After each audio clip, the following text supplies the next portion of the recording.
2026 మే మాసానికి గాను వృషభ రాశి వారి యొక్క మాస ఫలాలు చూసుకున్నట్లయితే అన్ని రంగాల వారికి యోగ్యదాయకంగా ఉంటుంది. చాలా హుషారుగా ఆనందంగా గడుపుతారు. విందు వినోద కార్యక్రమాల్లో పాల్గొంటారు. అలాగే పెద్దలను కలుసుకొని మంచి చెడు విచారిస్తారు. నూతన వస్తు వాహన ప్రాప్తి అనేది ఉంది. విలువైన వస్తువులను కొనుగోలు చేస్తారు.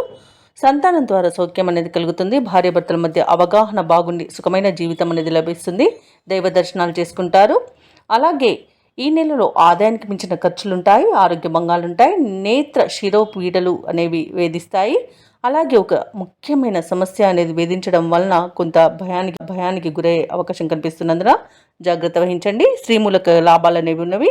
సంతానం వల్ల ప్రయాణాలు చేయవలసి వస్తుంది. కొన్ని విషయాలలో అవమానాలు అపనిందలు తప్పకపోవచ్చు. వృత్తి వ్యాపారాలు అనేవి కలిసి వస్తాయి. ఇక వృషభ రాశి వారు నెగిటివ్ ఫలితాలు తొలగించుకోవడం కోసమని రాహువుకి జపములు దానాలు హోమాలు చేయించుకుంటే మంచి జరుగుతుంది.